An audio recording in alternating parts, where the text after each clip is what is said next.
Shabbat Shalom, que Dios los bendiga a todos ustedes. Estamos de vuelta con los estudios. Hoy en este Shabbat estaremos dando a continuación la parte 2 de los milagros de Yeshua en su contexto histórico. No estamos yendo milagro por milagro basado en la forma que está en los textos, ya sea el Evangelio de Mateo, Marcos, Lucas o Juan, pero estamos trayendo en este caso, son 9 que hemos escogido, 9 milagros, los cuales ya hemos hablado 5 de ellos y nos quedan 4 por explicar, por traer una enseñanza en estos milagros. Así que todo esto es basado en el contexto histórico. ¿Qué quiere decir con eso? De que en estos milagros estamos trayendo desde cómo se veía en el siglo I, cómo se enseñaba en el siglo I con estos milagros, cómo lo vieron nuestros antepasados en el siglo I, qué mensaje hay. Y obviamente para entender muchas de estas cosas estaremos citando la halajá, lo que se conoce como la halajá judía. Estaremos citando partes del Talmud para explicar cómo veían ellos la forma, de qué forma veían ellos las cosas. Y también estaremos hablando parte que hay en los Midrashins. Ok, ¿qué cosa es el Talmud? Es un montón de tomos, de libros que tiene el judaísmo, donde pues hay mucha historia, lo que se conoce como la Torah oral. Tenemos también la halajá, que son las leyes del judaísmo. Y tenemos los midrashins, que son las partes explicativas del texto o cómo se tiene que interpretar. En muchos de los milagros, pues vamos a saber mucho de estas cosas. Vamos a ver por qué Yeshua hacía las cosas como las hizo, qué enseñanza trae y qué mostraba a su audiencia. Así que vamos a hacer la oración que nos enseñó nuestro maestro Yeshua el Mashiach. Jesús el Cristo nos dice así: Padre nuestro que estás en el cielo, santificado sea tu santo nombre, venga a nosotros tu reino, haga Señor tu voluntad en la tierra como en el cielo, danos nuestro pan de cada día, perdona nuestros pecados como nosotros perdonamos a quienes nos ofenden, no nos permitas caer en tentación, líbranos y guárdanos de todo mal, tuyo es el reino, la gloria y el imperio por siempre y por toda eternidad, amén y amén. Dicemos las bendiciones. Decir las bendiciones, estamos bendiciendo al Padre porque Él es quien nos dio la Torá. Y Él es el que es bendito por siempre, como dicen las mismas bendiciones. Baruch atah Adonai, bendito el Eterno que es bendito. Baruch atah Adonai.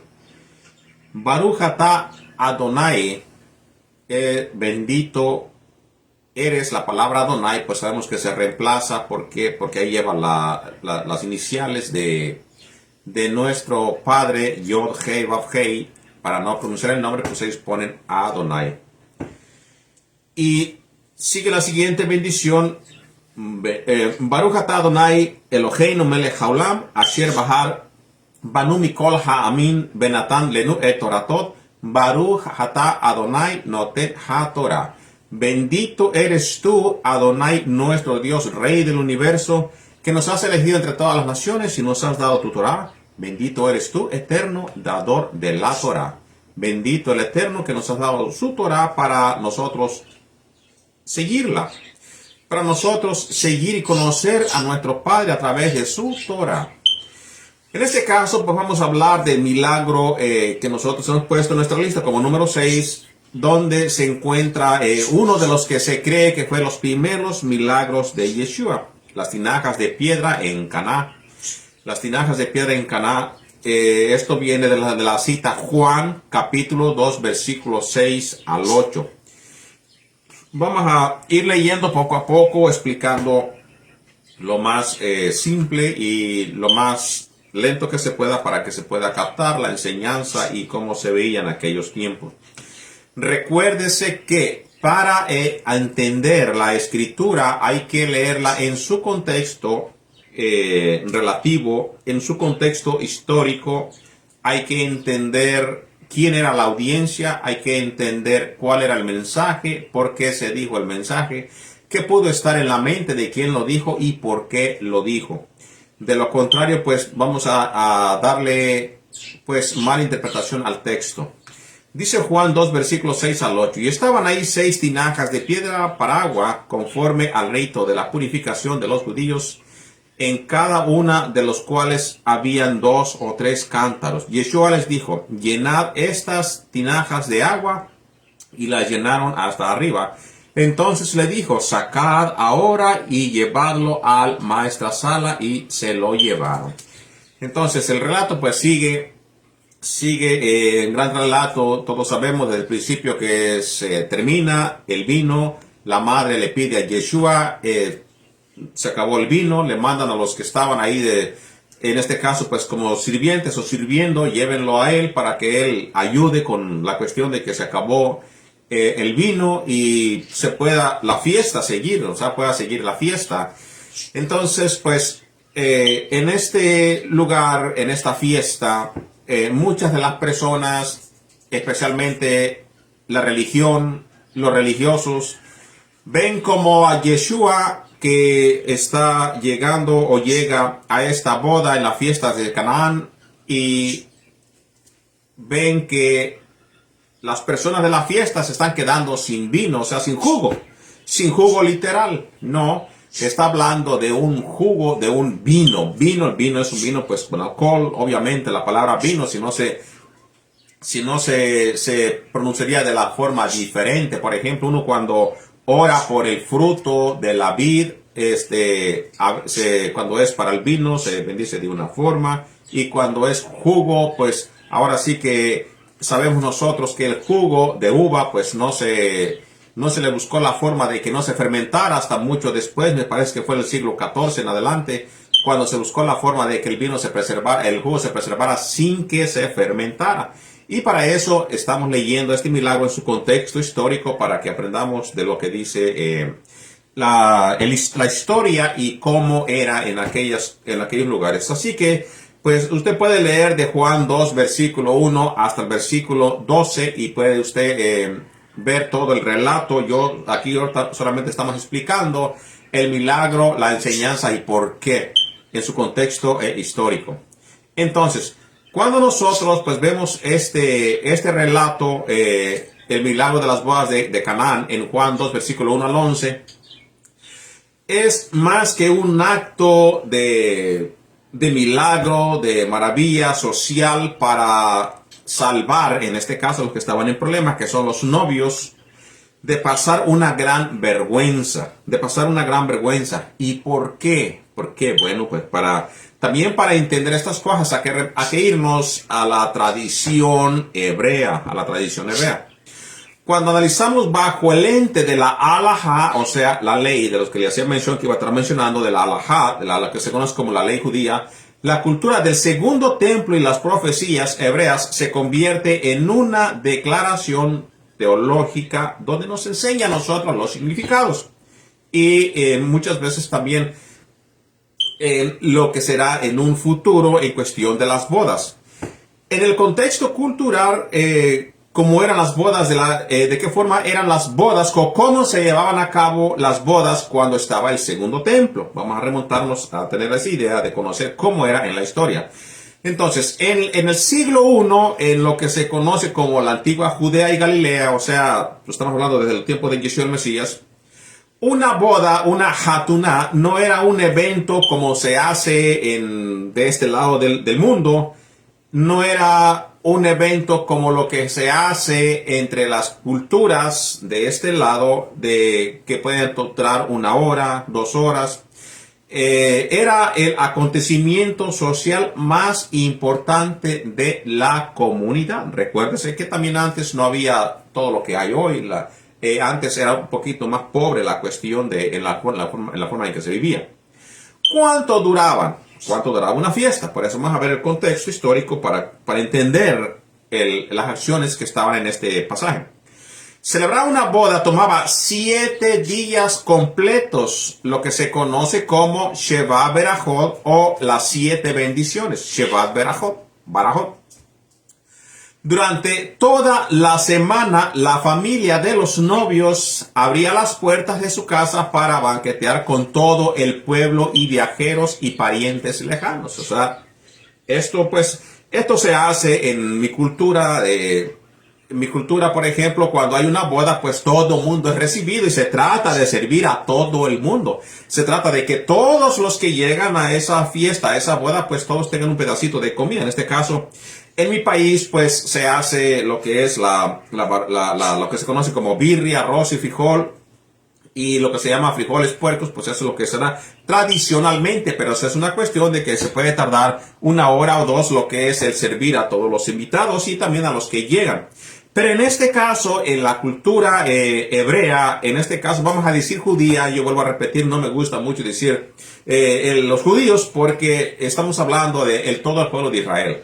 Aquí generalizamos el pueblo de Israel, pero ya que las tribus estaban fuera de Israel, en el momento de Yeshua, por eso haremos mención de judíos. Bueno, ¿cuánto duraba? Pues duraba 7 días completos y esto servía para fiesta, para banquetear los viajeros y también por parientes lejanos y aquellos que querían venir. La gravedad de quedarse sin vino, aquí es donde estaba el problema. Recuerde que para obtener 7 días de vino, o sea, una fiesta, pues hay que prepararse suficientemente con todo.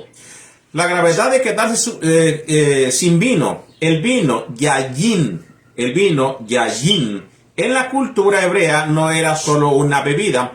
Recuérdese que cuando se hace la bendición y estamos tomando el fruto de la vid, hacemos es Baruch atah Adonai Eloheinu melech haolam y se sigue la bendición. Asher kedishanu bemizvotah betzivanu boré peri hagafen. Esto que notas el fruto de la vid. En este caso, pues se pone el vino como yayin. En la cultura hebrea no era solo una bebida, era un símbolo supremo de la alegría y la bendición divina. Ahora, en el Talmud, otra vez, ¿qué cosa es el Talmud? La Torah oral. El Talmud dice más adelante, no hay verdadera alegría sino con carne y vino. Todo sacado de la idea de los textos bíblicos. Esto lo encuentra en Pesajim 109a.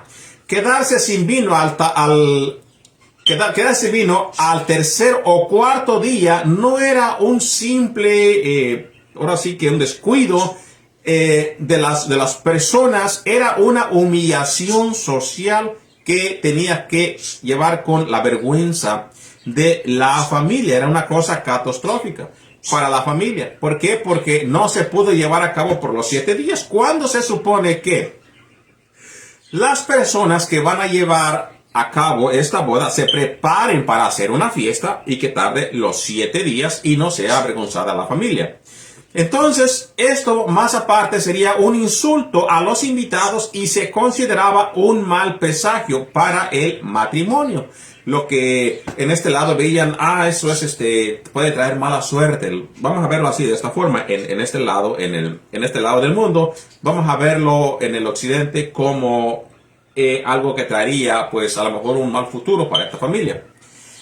El misterio de las tinajas de piedra y la alajá. El texto de Juan hace un énfasis muy específico y estaban allí 6 tinajas de piedra para agua, conforme al rito de la purificación, y menciona y cita los judíos. Entonces, esto es clave por las razones legales rituales. Recuérdense que vamos a tomar en consideración el templo, la impuridad, la impureza, los rituales y la purificación. Todo esto lo vamos a ver en su contexto histórico. ¿Qué quiere decir? Que lo que se halla en estos momentos vamos a tener que tomar en cuenta para ver estos tipos de milagros. La pureza de la piedra, lo que se conoce como Kelei Even. Según las leyes de pureza ritual del Levítico y la tradición oral, otra vez el Talmud, la tradición oral de la época, los utensilios de barro si tocaban algo impuro, quedaban permanentemente impuros y debían romperse. Para eso, véase el Levítico 11, versículo 33, donde también se hace mención que si esa cosa de barro tocó algo, hay que quebrarse, hay que tirarla. Ahora, sin embargo, la piedra tenía un estatus especial en la alajá, en la ley. Los objetos de piedra no contraían impureza ritual. No traían lo que se llama como tumá, una impureza ritual. Por lo tanto, tener 6 tinajas gigantes de piedra era un lujo caro. ¿Por qué? Porque todo el mundo sabe que la piedra pues se tiene que trabajar mucho más que el barro y cuidadosamente formarse en diferencia del barro, porque eso no extraía la impuridad de las cosas que estaban impuras en los tiempos del templo. Entonces, tener 6 tinajas gigantes de piedra era un lujo caro, propio de familias que se tomaban muy en serio las leyes de pureza. Nótese otra vez que tenemos presente al templo. El volumen del agua. Cada tinaja tenía entre 2 y 3 cántaros de unos 75, 80 a 120 litros cada una. O sea que era lo suficiente para servir a las personas. Era suficiente agua en estos tiempos. Y si vamos ya a ponerlo en lo que sirvieron para las personas, era suficiente vino para que pues hubiera una fiesta. Ahora, esa agua no era para beber, porque el mismo texto lo dice que era para el ritual de el lavamiento de las manos, o sea, para purificarse todo lo que estaba impuro. El agua no era para beber, era para el netilá yadayim, o sea, para el lavado ritual de las manos y la purificación de los utensilios antes de comer. Recuérdese que todo esto viene también, muchas veces lo sacan de las leyes de la Torá, que dice que se tiene uno que el sacerdote tiene que purificarse, lavarse las manos, lavarse los pies, lavarse antes de entrar al lugar Kadosh. Todo esto tiene que ver con el mismo contexto de la Torá, muchas veces. Aunque muchas de las cosas se le ponen más de acuerdo a la Torá oral o a las costumbres, a la tradición, pero la idea viene de la Torá, aunque después pues se le sobrepasa al mandamiento, o sea, se le echa más carga, pero la idea es que viene de la Torá en la forma de purificación de las manos. El choque cultural.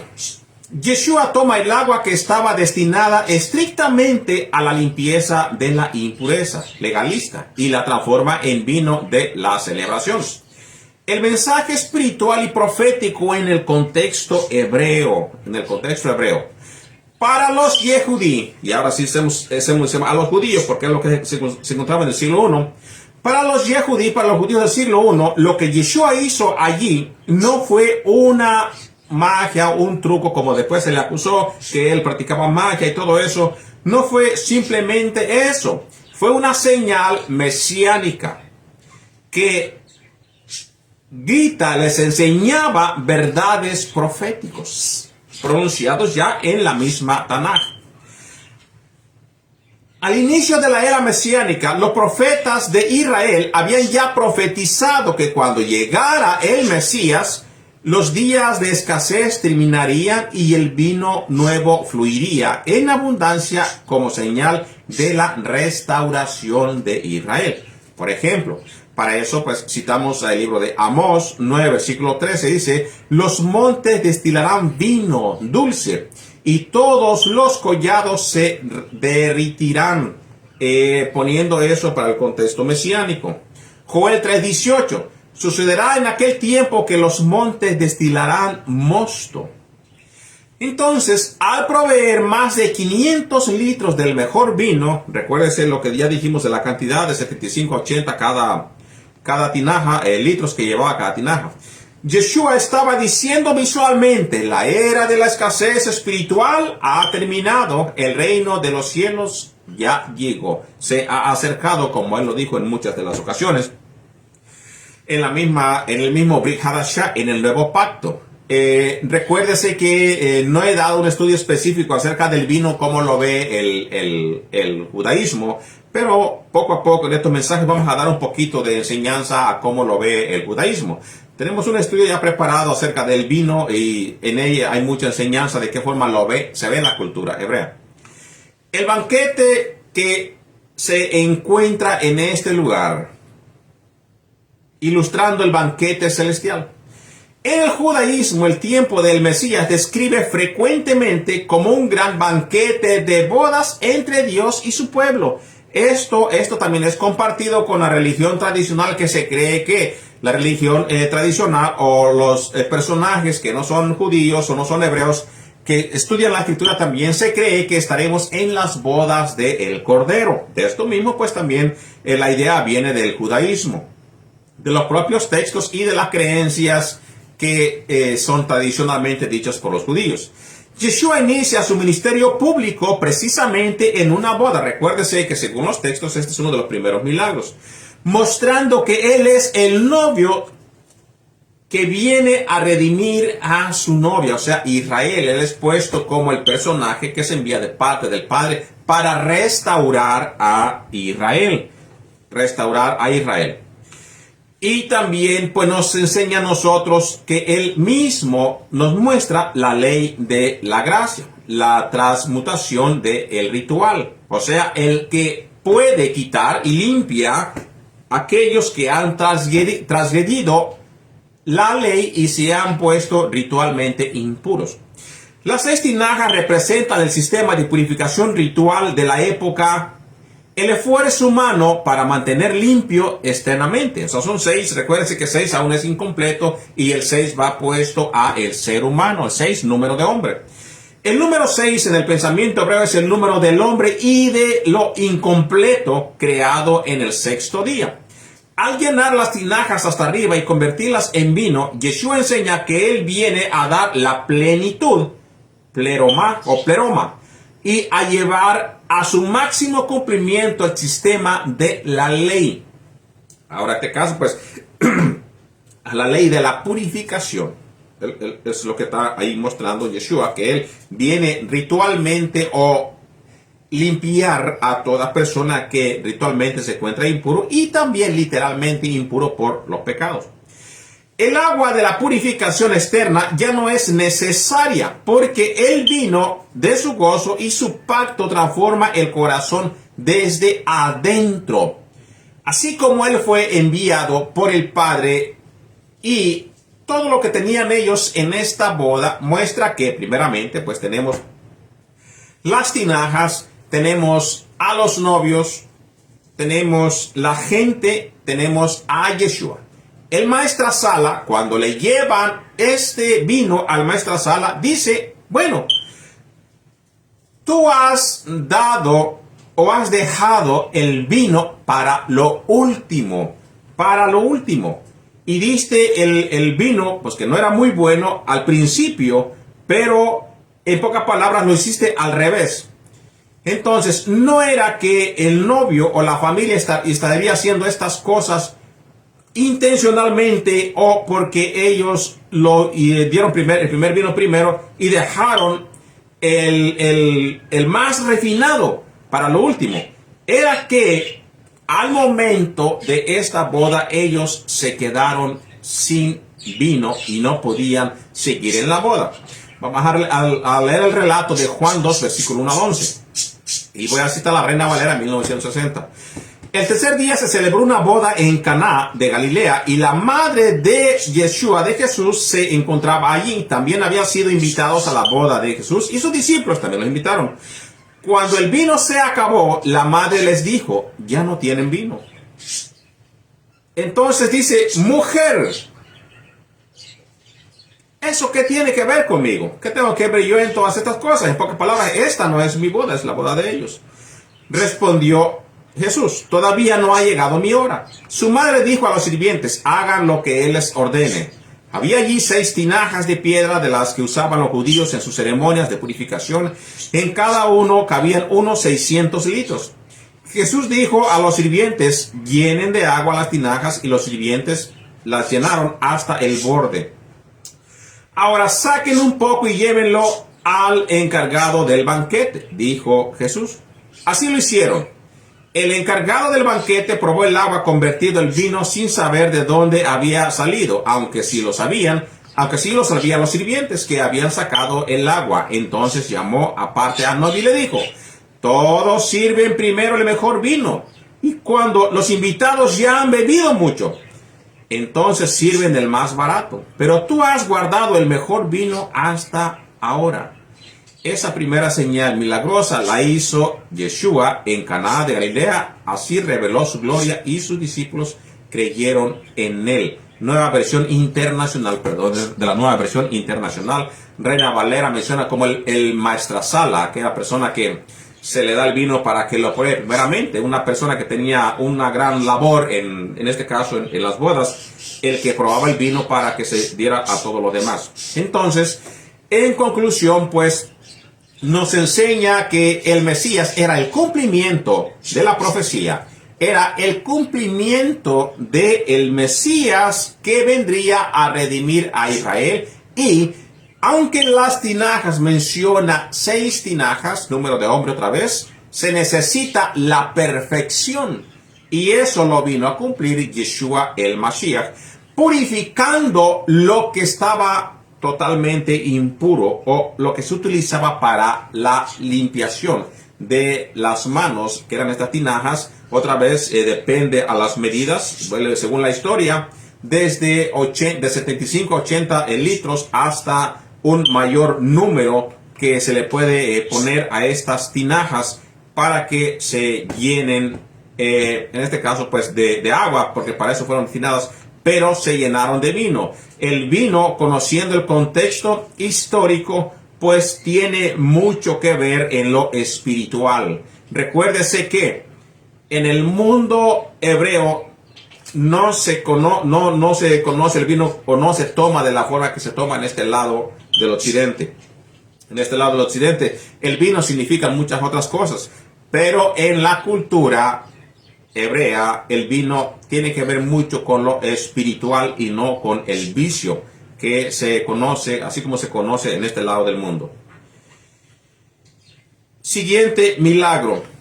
Todo esto es para conocer su contexto histórico. Ya conociendo su contexto histórico, nosotros podemos traer mucha más información después, cuando se analiza solamente mensaje o milagro por milagro, un estudio a un milagro. Estamos viendo su contexto histórico.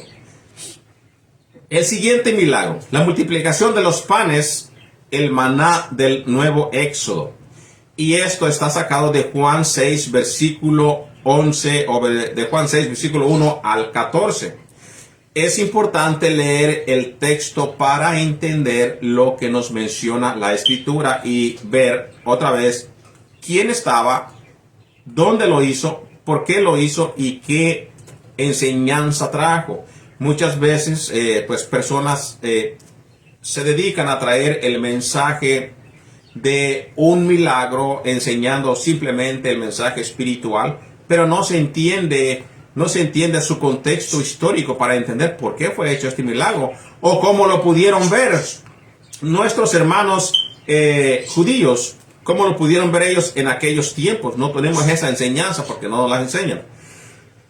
Entonces, cuando nosotros leemos el libro, en este caso, el libro de Juan, capítulo 6, vemos en él el milagro que él muestra a el público que tiene presente, donde se hace presencia de panes y peces.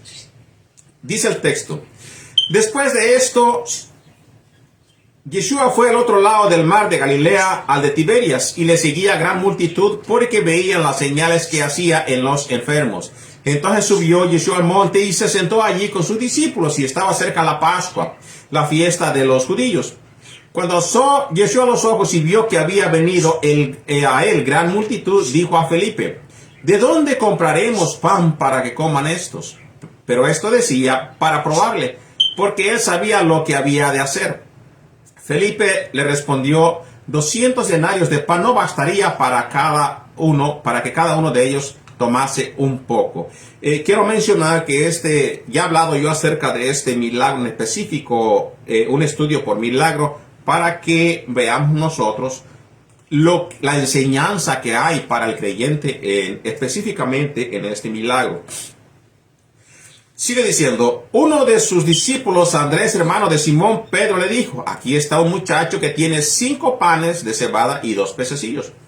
Mas, ¿qué es esto para tantos? Entonces Yeshua dijo: hacer recostar la gente, y había mucha hierba en aquel lugar, y se recostaron como en el número de 5,000 varones, y tomó Yeshua aquellos panes, y habiendo dado gracias, les repartió entre los discípulos, y los discípulos entre los que estaban recostados, asimismo de los peces, cuanto querían.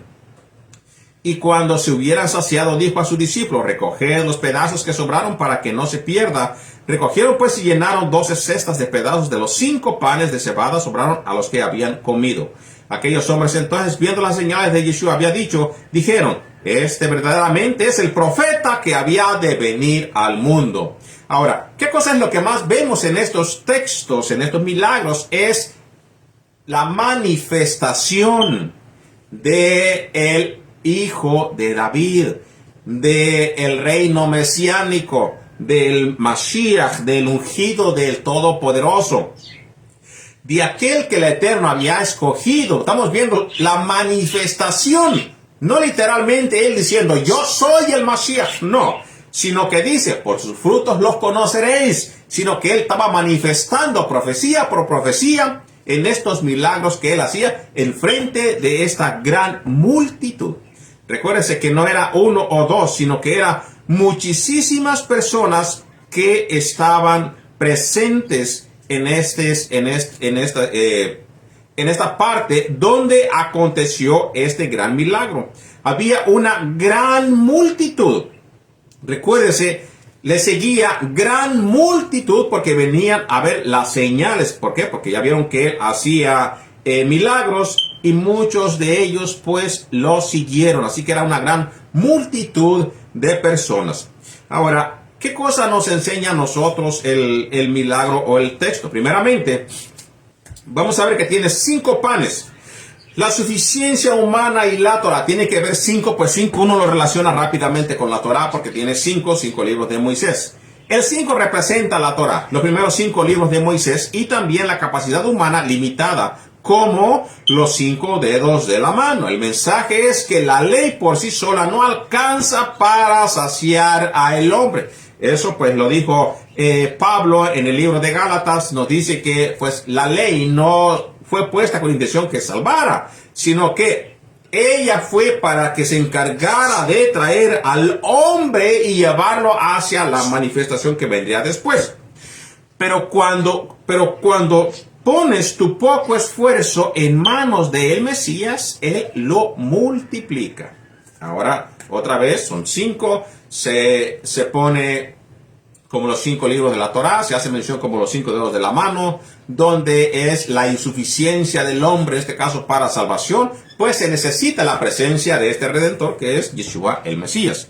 Tenemos 2 peces, el testimonio y la provisión. Tenemos 2 peces que en la Torá se menciona, todo con su contexto histórico, contexto relativo hebreo, pues tenemos los 2 que es los 2 testigos.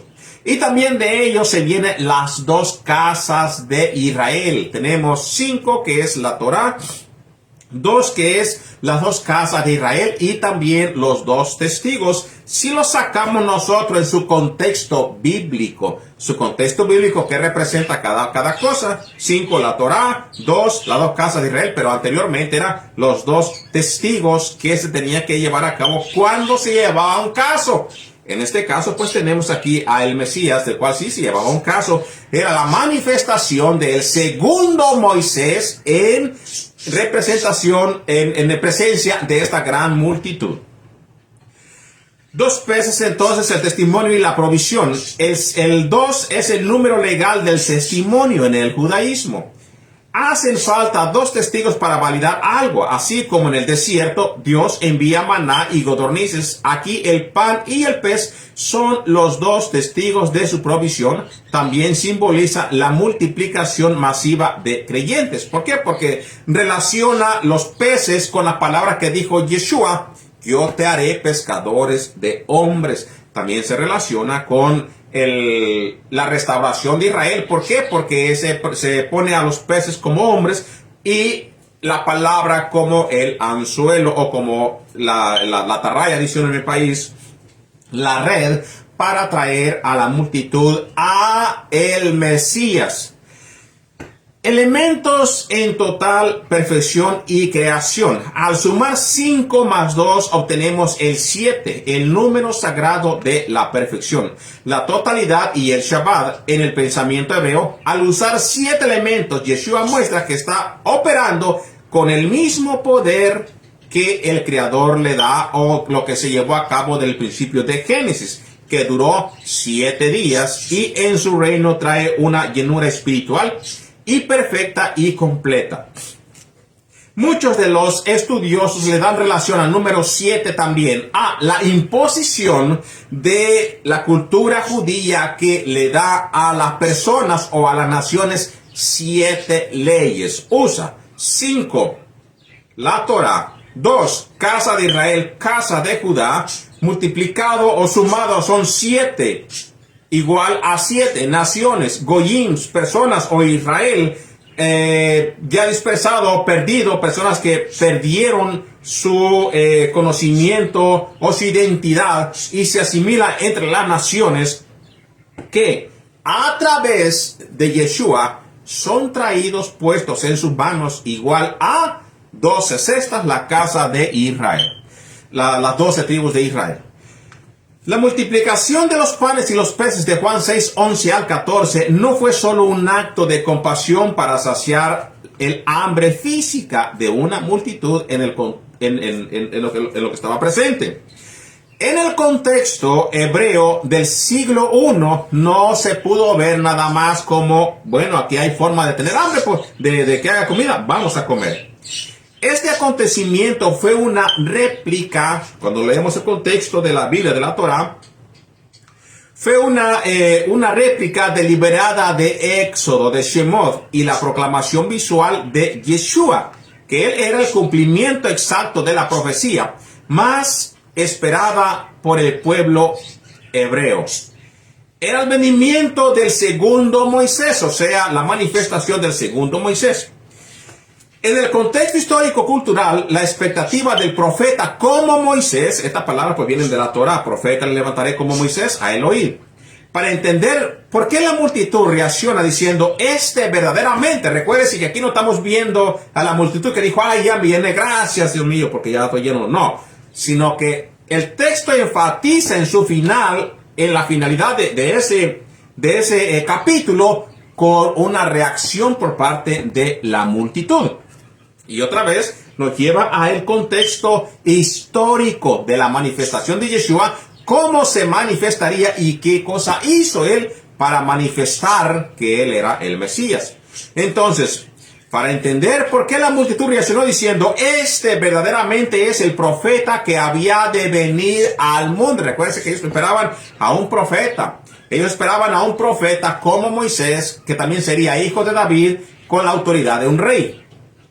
Y al momento de que Isaías explica cómo vendría, lo miramos como un rey humilde, un rey pobre, tenía su reinado, aunque él dijo, mi reinado no es de mi mundo, pero era un rey, era humilde, era pobre. Era una réplica o algo que nos aconteció ya en la Torah, que fue su segundo cumplimiento, el cumplimiento de José en Egipto. Llegó pobre, llegó a ese lugar. Recuérdese, los hermanos no lo conocieron. Los judíos a Yeshua no reconocieron. Es la misma profecía o la misma situación, pero en otro personaje.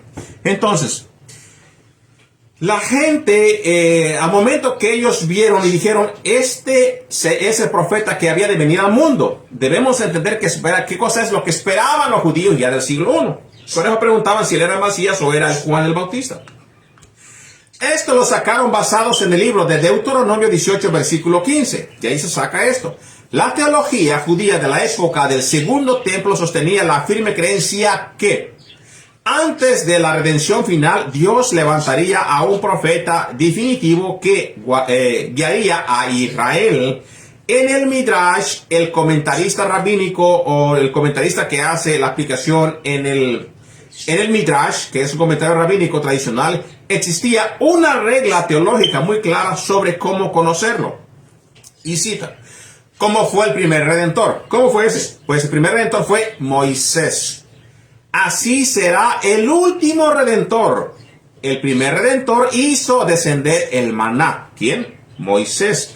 Así también el último redentor hará descender el maná. Y esto se encuentra, para que la persona que sea curiosa buscarlo, en el Midrash Kohelet Rabbah 1.9. Lo que dice el rabinato en este Midrash, en esta aplicación.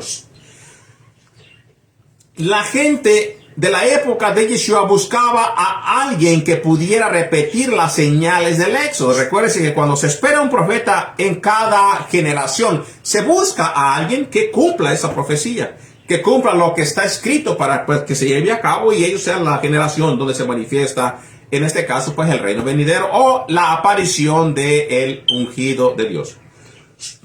Al ver a un hombre multiplicar el pan de la nada en el desierto en un lugar despoblado, igual que en el Éxodo, la gente entendió de inmediato el código profético, hablando de la profecía. Cuando decimos el código profético es la manifestación de lo que estaba escrito y ahora estaba explícito, visto ya el código profético. Yeshua estaba actuando como el nuevo Moisés. Los elementos del milagro bajo el lente hebreo de la visión hebrea. Cada detalle narrado por Juan tiene una carga simbólica y legal que es mencionado ya en el halajá, o sea, en las leyes de judíos, en las leyes judías, sumamente profunda en el judaísmo. En él se manifiesta lo que está escrito aún en el halajá, en las leyes judías. Los panes de cebada, tenemos los panes de cebada, lejem seorim, lejem es el pan, seorim cebada. El texto especifica que eran panes de cebada. En el antiguo Israel, la cebada era alimento de los pobres. Era alimento de los pobres, de los siervos y de los animales. ¿Por qué? Porque el trigo era más refinado. Era el grano específico, refinado, que se juntaba para las personas de la, dice uno, de la alta injurnia. O sea, de aquellas personas que tenían más posición en el pueblo. Esto nos sitúa en el contexto de profunda humildad, pero además conecta con el milagro previo de las escrituras hebreas, que el del profeta Eliseo. El profeta Eliseo sabemos que él hizo milagros, hizo muchos milagros, específicamente 2 Reyes 4, versículo 42 al 44, quien multiplicó 20 panes de cebada para 100 hombres. Yeshua supera mucho más todos estos milagros. Recuérdese que tenía que verse otra vez repetido como los milagros que hizo Moisés. Entonces, Yeshua supera con creces este milagro de alimentar a más de 5,000 hombres con solo 5 panes y 2 pececillos, demostrando que su autoridad es muy superior a la de los antiguos profetas. Ahora, el orden en la mesa, o sea, lo que tenemos expuesto. Los que estaban recostados, el texto dice que los panes se repartieron entre los que estaban recostados, que se conoce como anaklinó en el texto griego, que traduce la costumbre de los judíos del Hasheba. Ahora, la persona que celebra Pascua sabe de lo que estamos hablando. Una persona que celebra Pascua, la Pascua hebrea, no la Pascua de la religión tradicional. La persona que celebra la Pascua hebrea, según el relato, nos dice que para celebrar la Pascua hebrea, muchos, aún los yehudí, lo hacen recostándose hacia el lado derecho. Lo hacen recostándose. Cuando nosotros leemos los textos de Yeshua, vemos que él comía recostado. Aún dice que uno de sus discípulos se recostaba encima de Yeshua, ponía su cabeza, me imagino, en el vientre de Yeshua, se recostaba, comían recostados. ¿Por qué? Porque en la cultura hebrea las cosas son diferentes a lo que está en Occidente. En este lugar, para una persona que tiene mucho nombre, un nombre grande, pues es tener una mesa grandota servida con muchas cosas brillantes a lo mejor y estar sentado a la mesa más bonita y la mesa más grande o más cara, qué sé yo. Pero en la cultura hebrea no era así. En el mundo antiguo, los esclavos y los siervos comían de pie o de rodillas, apresurados. Solo los hombres libres se recostaban para comer, para hacer banquete. Esto ocurría ritualmente cada año en la cena de Pesaj, de Pascua. Al hacer que la multitud se recostara en la hierba, Yeshua les estaba tratando no como personas hambrientos que querían matar el hambre o personas, nosotros le llamamos mendigos, no mendigos, mendigos a las personas que se pasan pidiendo, sino como hijos libres del reino de Elohim. Entonces, dice el texto, habiendo dado gracias, que dijo Baruch Hashem. Antes de repartir el pan, Yeshua hace la bendición. La bendición en hebreo es la berajá. En el contexto yehudí no se bendice el pan. No es como en este lado del occidente que dice benditos nuestros alimentos y así se sigue la oración. No es así la bendición que hace Yeshua, ni la que nos enseña el texto. La razón que las personas sacan de contexto la forma que se tiene que dar las bendiciones es por los relatos de Rab Shaul, donde muchas veces pues dice que si tú con la palabra y la oración tú bendices los alimentos, se saca de esas palabras o la ideología que tiene que ser así. Aquí se bendicen los alimentos. En la cultura hebrea no es así. No se bendicen los alimentos como tal, no. Sino que se bendice no el objeto que se va a comer. Se bendice a quien prohíbe ese objetivo o ese objeto que tú vas a comer o tienes sobre la mesa. Se bendice a Dios quien lo provee. Con toda seguridad, Yeshua pronunció la bendición tradicional que hacen nuestros hermanos yehudí y que muchas de las personas que practican, por ejemplo, Shabbat, pues hacen esa misma bendición. Que dice, Baruch atah Adonai Eloheinu melech haolam hamosil lechem mi-haaretz, bendito eres tú, Señor nuestro Rey del universo, que haces brotar el pan de la tierra. Eso es lo que probablemente fue lo que dijo a ese momento y también lo que hizo cuando estuvo en lo que se conoce como la cena con los 12 apóstoles. Las 12 cestas de sobras y la halajá y la ley judía. ¿Por qué mandar a recoger las sobras? ¿Por qué hicieron esos? En muchas de las culturas, pues lo que sobró era sobras, se da a los perrillos o se tira porque pues ya son sobras. O pudieron haber tomado ventaja y haber dicho, bueno, así como él hizo todas estas cosas, pues también nos puede dar de comer a la siguiente vez. Pero en la cultura hebrea no es así. No es como nosotros vivimos en este lado del mundo, no es la misma cosa. Hay dos razones hebreas muy potentes. Recuérdense que estoy explicando los milagros en su contexto histórico, legal, en la teología o la creencia hebrea, no como lo vemos nosotros. Por eso ese es su contexto histórico. Tenemos nosotros el Baal Tashit, que quiere decir no destruir o no desperdiciar. Aún muchos de los yehudí dicen, si te sobra pan, no lo tires, no. Asegúrate que si pues ya no lo vas a poder comer por cualquier razón, ponlo en lo alto para que los animales se lo coman. Y según la creencia de ellos es porque si tú lo tiras, estás tirando una provisión que te dio el Todopoderoso. Si no, utilízalo, ponlo en lo alto para que los mismos animales pues se lo puedan comer y no se desperdicien. Esto está basado en Deuteronomio 20, versículo 19. La ley judía prohíbe el desperdicio inútil de los recursos y, de manera muy estricta, al desperdicio del alimento. Recoger los pedazos era un acto de obediencia a la ley judía o la halajá y de respeto a la provisión divina. Las 12 cestas o cofinos, el número 12 representa de forma directa a las 12 tribus de Israel. El mensaje codificado para los discípulos era claro, como lo estaban viendo ellos. Por eso vemos que ellos reconocieron, este es el profeta que había de venir. Este es el problema del cual hablaba la Torá.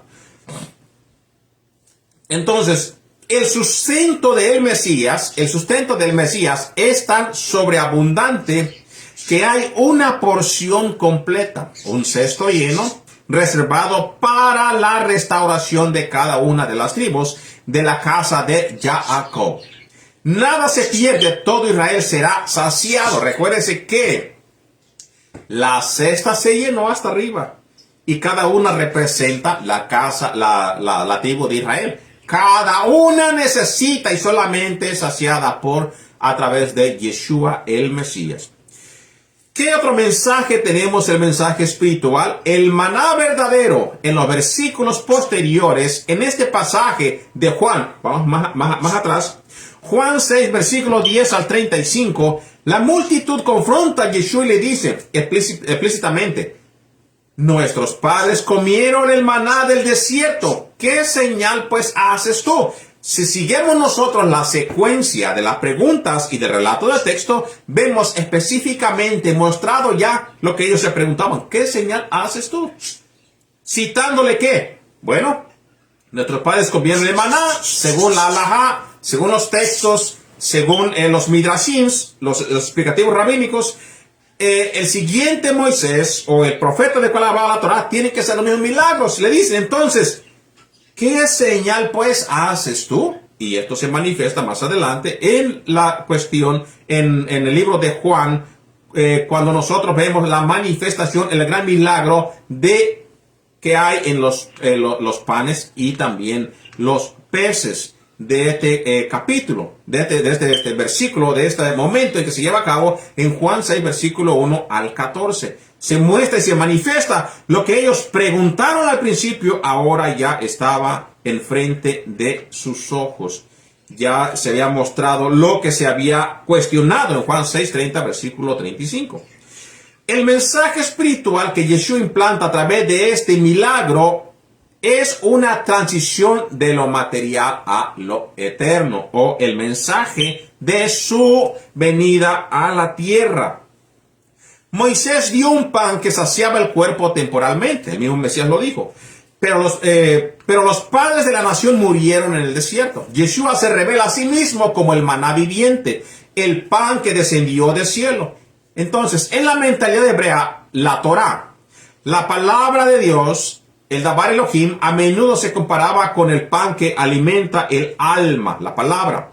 Yeshua, al ser la palabra encarnada según los textos, se presenta como la verdadera sustancia espiritual que sacia el hambre existencial y otorga la vida eterna, lo que se conoce como el Heyei Olam. Entonces, al multiplicar los panes, Yeshua mostró o activó los dos ejemplos o manifestó los dos pruebas mesiánicas más grandes del siglo I. El recuerdo del maná de Moisés y la profecía de Deuteronomio 18, versículo 15. La multitud no lo aclamó simplemente por haber recibido comida gratis. Lo que reconocieron como el profeta definitivo porque repitió aún a una escala más grande o grande la señal de la redención del Éxodo, de lo que mostró Moisés en el Éxodo. Entonces, todo esto da la enseñanza, la profecía, y a través de quien sería restaurada las 12 tribus de Israel a través de Yeshua el Mesías.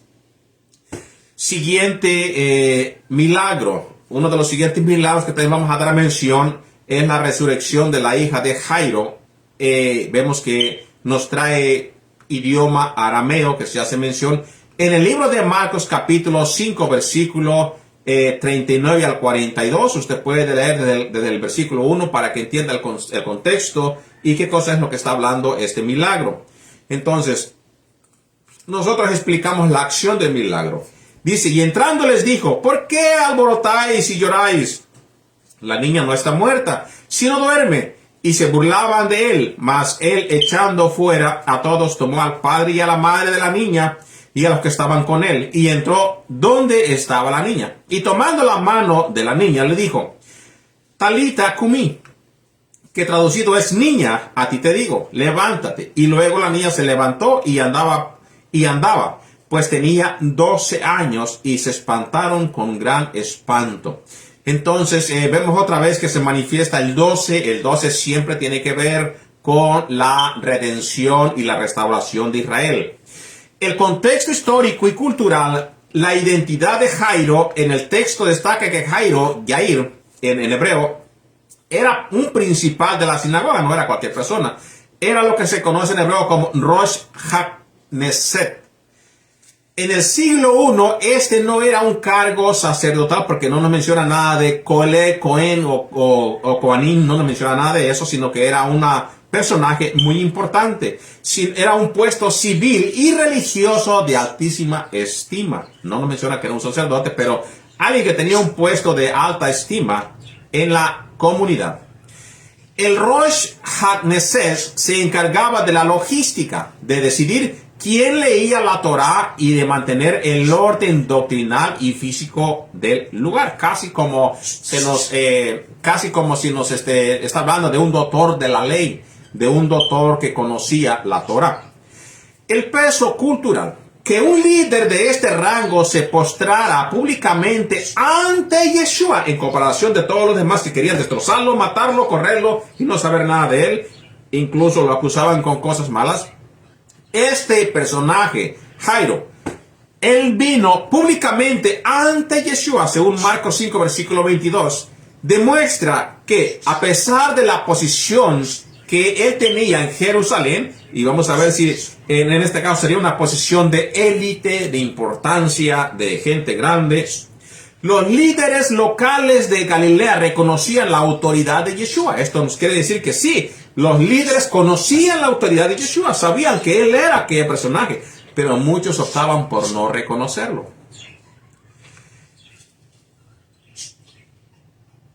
Muchos de ellos, de los líderes, reconocían a este personaje como un rabino, o sea, a Yeshua, con smijah, con autoridad divina. ¿Por qué? Porque vemos en otro de los textos también que cuando él platica con Nicodemos, también reconoce Nicodemos que él es un maestro. Al él llamarle maestro o rabino, pues conocían qué cosa es un rabino. Bueno, el texto no nos va a decir él hacía esto y esto, pero lo que se conoce, el texto, la lógica interpretativa del texto es que él tenía mucho conocimiento y personajes grandes lo veían así como un rabino. En el contexto de la ley judía, el halajá, la pureza ritual, el tumá y atará, para los guardadores de la Torá, este es el punto legal más representante del relato. Según Levítico 21, versículo 1 y Números 19, versículo 11, tocar un cadáver. Recuerden, otra vez estamos en el contexto del templo. Por eso tiene que estar también el contexto de la ritualidad, purificación, el templo, los milagros, en el momento exacto que pasaron las cosas. Tocar un cadáver, según la Torá, humano, provoca el grado más alto de impureza ritual, conocido en la halajá como Abi Avot Atumá, el padre de los padres de la impureza. Cualquiera que tocara a un muerto quedaba impuro por 7 días y requería un proceso estricto de purificación con las cenizas de la vaca roja. Por eso tanto escándalo a veces cuando hay una vaca roja en Israel, que una vaca bermeja, que siempre cuando nace una sin mancha, o sea, sin defecto, se dice, ya va a haber otra vez el templo. ¿Por qué? Porque en las cenizas de la vaca roja se tiene que purificar donde se haga el templo. Se tiene que purificar para que el lugar quede purificado y se pueda ahora sí hacer el templo. También para las personas se tenía que purificar según el texto de Levítico, Éxodo y según las leyes que hay en la Torá de purificación. En la Torá se menciona que con las cenizas de la vaca roja se purificaría. Entonces, vamos a decir así, contaminación ritual, tenía que ser necesario que se llevara la purificación con las cenizas de la vaca roja. Ahora, vemos nosotros en el texto que la flauta y los plañideros, la música, como en este lado del occidente, pues cuando hay un muerto, pues también traen su música, traen a lo mejor canciones que tienen que ver con muerte, o canciones que tienen que ver con lo que le gustaba al difunto. Pues lo mismo pasa en este lugar. Cuando Yeshua llegó, ya había alboroto y gente llorando.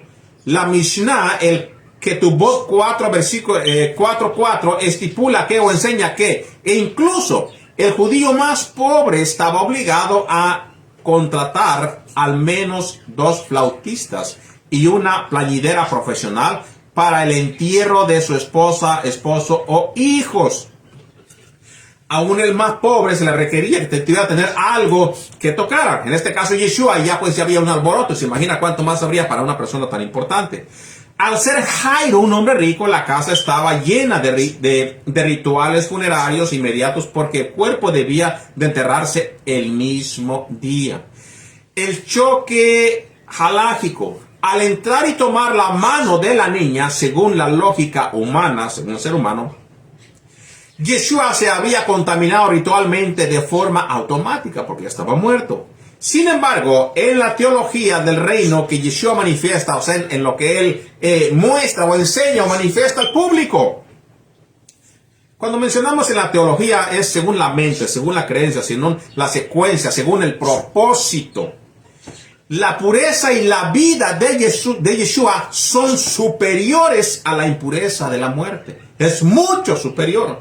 Igual como en los textos de Rab Shaul, que nosotros vemos que dice que donde abundó el pecado, bueno, la gracia está más que eso. Sobreabunda la gracia. Bueno, lo mismo acontece en Yeshua. Cuando alguien está impuro, Yeshua es mucho más que eso. Él puede limpiar a todo tipo de impuridad. El contexto profético y el arameo. Aquí vemos nosotros que tenemos las palabras arameas. El uso de las palabras exactas en arameo, la lengua vernácula de la tierra de Israel en el segundo templo, no es una casualidad que Marcos preserva el poema original Talita Cumi. El juego de palabras profético en el talita, pues se oye de igual manera con el talita. Es las mismas palabras cuando se escribe para que la persona lo translitere, por ejemplo, al español, pues va a dar lo mismo que el talit. La palabra aramea, talita, es femenino de joven o cordero, talit. Pero en la raíz hebrea y aramea está íntimamente ligado a talit, que es esto, el manto de oración, con los tzitzis o flecos prescriptos en Números 15, versículo 38. Si lo vamos a ver por ese lado de la representación en lo que hacía Yeshua y lo unimos a la profecía. En Números 15, versículo 38. Justo antes de este milagro, siguiendo esa secuencia también, la mujer con el flujo de sangre se había sanado al tocar los tzitzit de su manto. En Marcos 5, versículo 27 al 28. Al decir Talita Cumi, hay un eco que nos trae a nosotros memoria lo que está escrito en las profecías. En Malaquías 4, versículo 2 nos dice, y en sus alas traerá salvación. En sus alas traerá salvación. ¿Quién? Yeshua. Que él habla de eso, de acerca de las alas y todo lo demás, que él mismo trataba de cobijar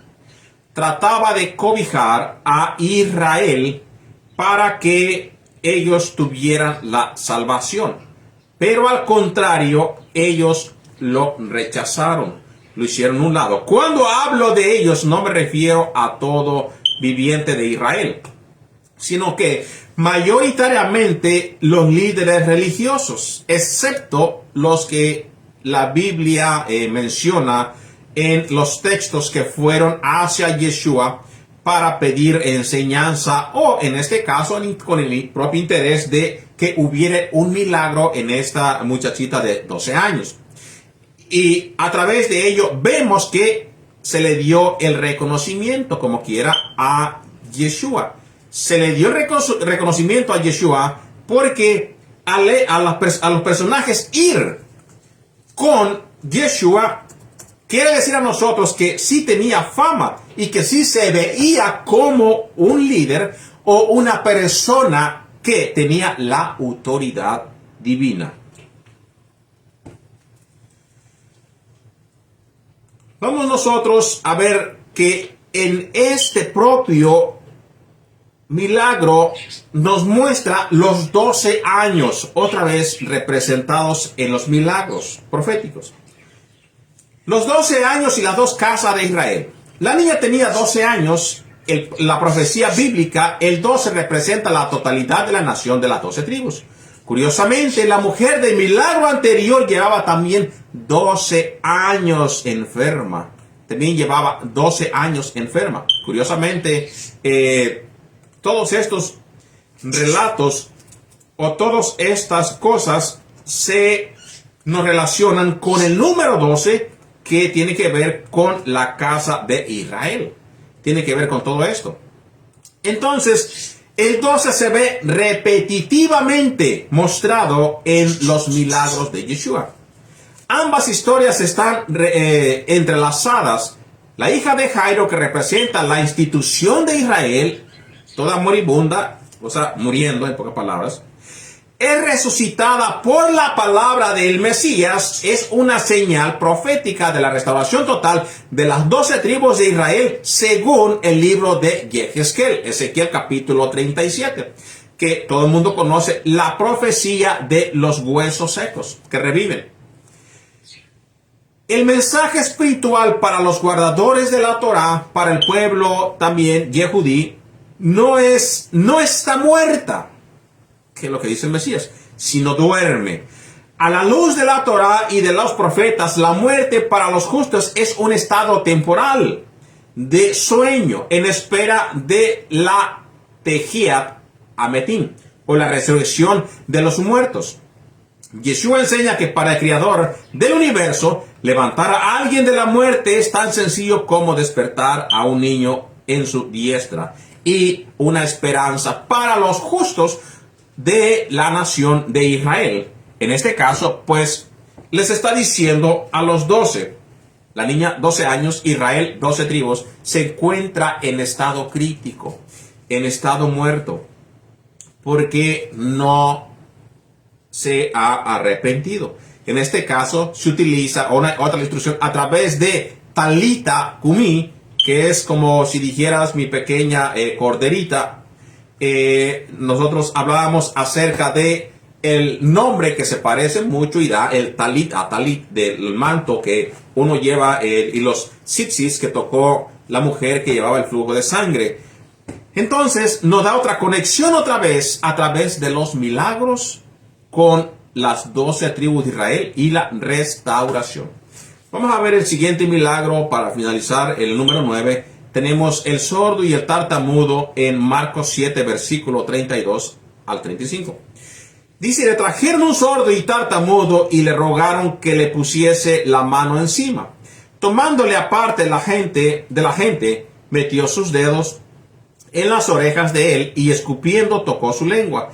Y mirando el ciego suspiró y dijo, Efata. Esto es, sé abierto. Al instante fueron abiertos sus oídos y se desató la ligadura de su lengua y hablaba bien. Podría expresarse. Todo esto nos da una gran enseñanza cuando tú entiendes los propósitos de los milagros. No nada más, aquí no hay una enseñanza nada más. Oh, porque él hacía muchos milagros, él era el Mesías. No. Los mensajes que hay en su contexto histórico, los mensajes que él mostraba, cómo lo veían las personas, qué les quería decir a través de sus acciones. Otra vez, por sus frutos los conoceréis. El contexto geográfico, vamos a ver primeramente donde aconteció este milagro, la de Decápolis y el estatus legal.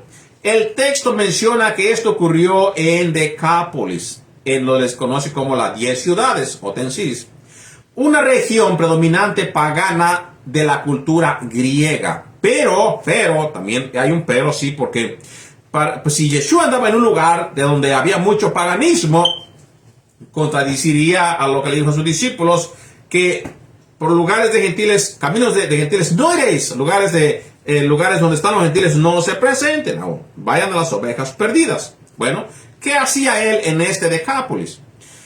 En este Decápolis, donde predominaba la cultura griega pagana, también había población judía asimilada.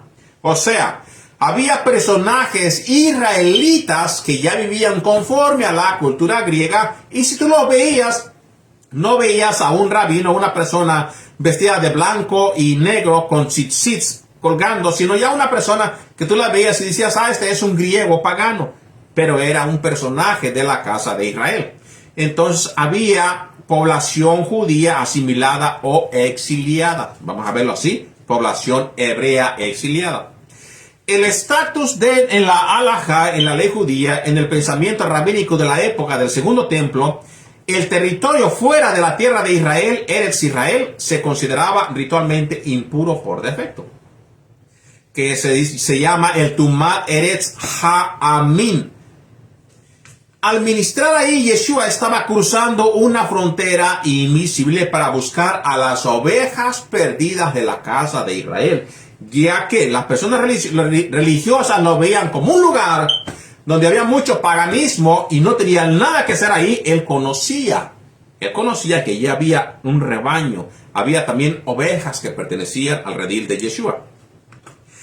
La condición de este personaje que estaba sordo y mudo. La condición legal del sordo en la Torah y en la Mishnah, en la halajá clásica, una persona que era sorda y muda o con severas dificultades para hablar, era un Jeresh, tenía un estatus legal limitado. O sea, ¿qué nos quiere decir con eso en la halajá?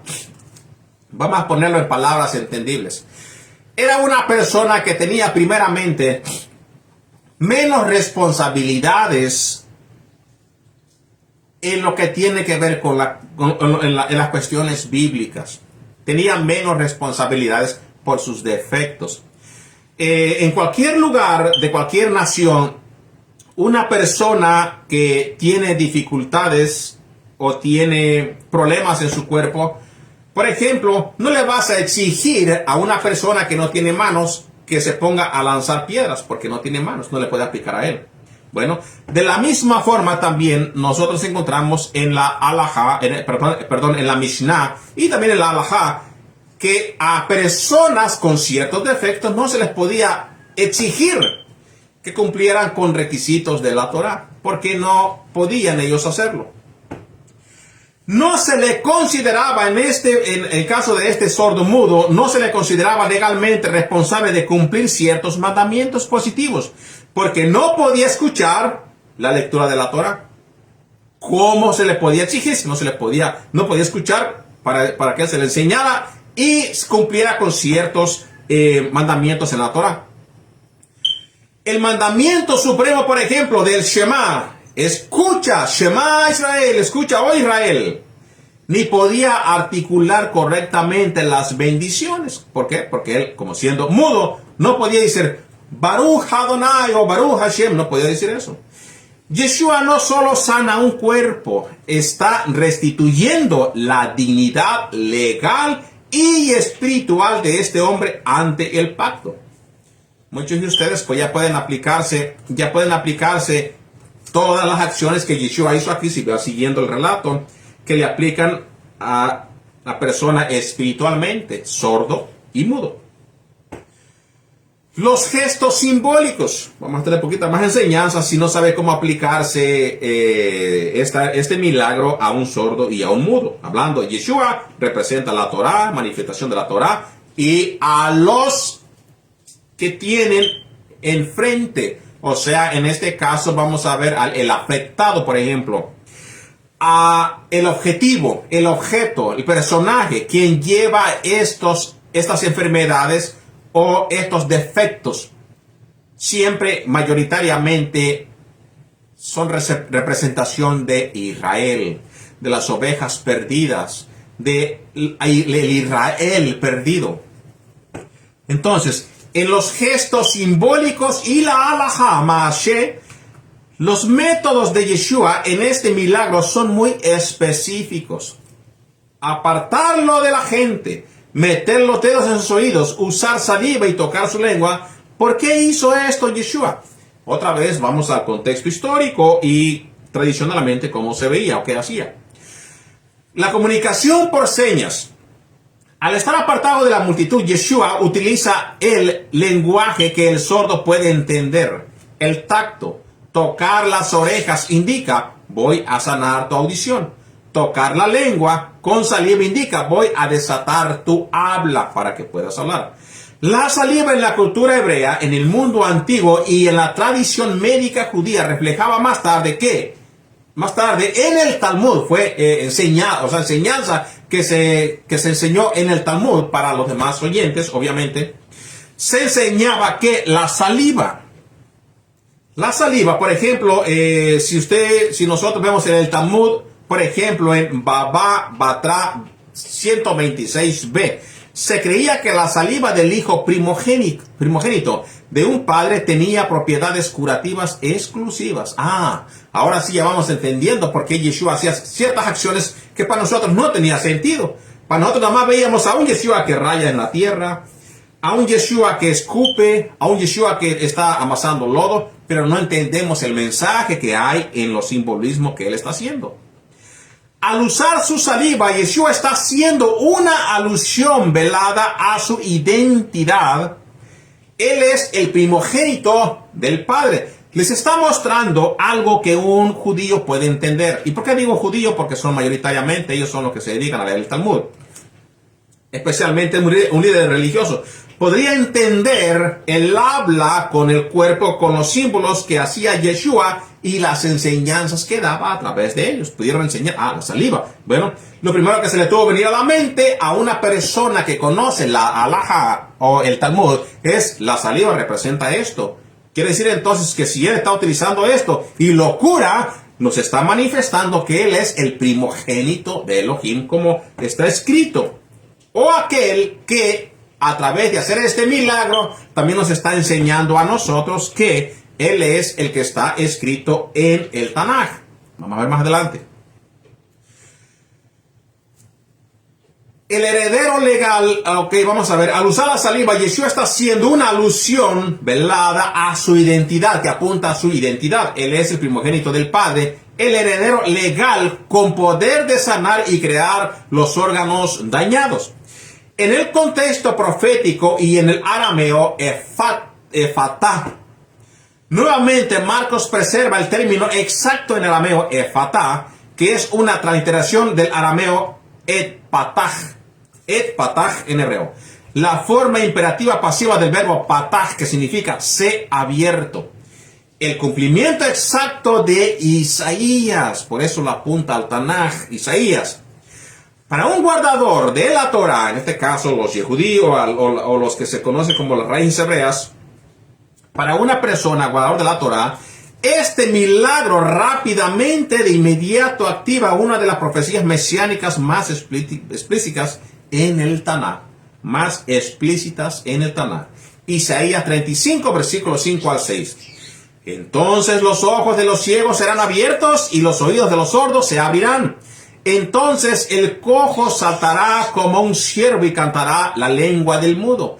Porque aguas serán cavadas en el desierto y torrentes en la soledad. Al presenciar este milagro en la Decápolis, en un territorio espiritualmente desértico y pagano, los testigos judíos supieron de inmediato que el tiempo de la restauración profetizada por Isaías había comenzado. Mirando al cielo y suspirando, el suspiro de Yeshua, anastenazó, refleja el gemido de la creación, lo que también vemos más tarde o en otro lugar, que él se entristeció por querer que Israel o Jerusalén lo escuchara, fuera salva. Romanos 8:22 y el dolor del exilio. Romanos 8:22 y lo que él hizo pues va en la desesperación de Yeshua, que él quiere en los suspiros que da. Ay, Jerusalén, Jerusalén, cuántas veces quise ponerte bajo mis alas como la gallina sus polluelos. Y también llevado a Romanos 8:22 y el dolor del exilio. El profeta Ezequiel utiliza acciones simbólicas similares al profetizar el juicio y la restauración. Yeshua gime por la condición de sordera espiritual en la que ha caído el pueblo, y lo cual muchos hasta hoy se encuentran en la situación sorda, que no escuchan la Torá, el mensaje divino, la palabra de Dios. El mensaje espiritual para los que guardan la Torá, el Shema en acción, escucha. El mandamiento más importante de la Torá comienza con la palabra Shema. Lo que muchos en otras tradiciones judías dicen ellos es Shema. Nosotros lo utilizamos como Shema, escucha. Recuerda que hay muchas ramas de judíos y en muchas palabras la mencionan diferente. Espiritualmente Israel y las naciones se encontraban en el estado de este hombre, en la cual, vuelvo a repetir, muchos aún se encuentran. Con los oídos tapados para no escuchar la Torah, que alguien le predica de la Torah, no, porque eso esclaviza, se tapan los oídos, no quiere escuchar. Muchos se tapan a escuchar porque no quieren escuchar la voz del Eterno, rechazan la Torah es la voz del Eterno, y con la lengua ligada para proclamar su verdad, a alabarle rectamente, libremente, su lengua también se les está atada. ¿Por qué? Porque no enseñan, no hablan, no manifiestan Shema Israel Adonai Eloheinu Adonai Echad, y se evitan de tener siquiera conocimiento de los mandamientos de Dios. La apertura del entendimiento, el mandamiento efatá, no fue solo para los oídos físicos del hombre, es el clamor del Mesías para que el entendimiento de su pueblo sea abierto a los secretos profundos de Soda, de la Torá. Hablaba bien, quiere decir ya restaurado con rectitud. El texto enfatiza que tras el milagro el hombre hablaba bien, lo que se conoce en griego como orthos, que denota rectitud, hablar derecho, el propósito de que Dios abra nuestros oídos a su Torah es que nuestra boca deje de hablar con torcedura. Por ejemplo, la persona que practica chisme, calumnia, lashon hara o cosas que no debe, y comience a hablar con rectitud, con santidad, confesando las maravillas del Creador y teniendo una lengua santa, una leshon hakodesh, una lengua santa, unas palabras que puedan ser para bendición y no para maldición. En este milagro entonces manifiesta que Yeshua pudo abrir la boca para que pudiera expresar Shema Israel, o expresar las bendiciones Baruch Hashem, que antes no podía bendecir a Dios. Las naciones en muchos lugares están otra vez con la boca, con la lengua pegada, no pueden hablar, no pueden bendecir al Eterno. ¿Por qué? Porque muchas veces están cegados, sordos, o la religiosidad de ellos les prohíbe aprender de lo que es la Torah. Y de igual manera, se evitan de escuchar, de poder abrir sus oídos para recibir la verdadera palabra del Todopoderoso. Pues hasta aquí los dejamos, queridos hermanos. Esperamos que todos ustedes hayan tenido, se hayan aprendido algo de estos milagros que los estamos dando con la intención que se conozca su sentido histórico, cómo lo veían, qué mensaje hay en ellos, todo en un contexto histórico. Por eso hemos citado la Halajá, hemos citado el Talmud, hemos citado nosotros las leyes que ellos llevaban a cabo en esos tiempos y cómo pudieron ver ellos limpiamente el mensaje del Mesías, en diferencia del occidente, que no tenemos nosotros conocimientos y siempre vemos las cosas como ciertos milagros y no conocemos el mensaje que hay en las acciones del Mesías. Que el Eterno los bendiga a todos ustedes, que tengan un bonito Shabbat. Shabbat Shalom.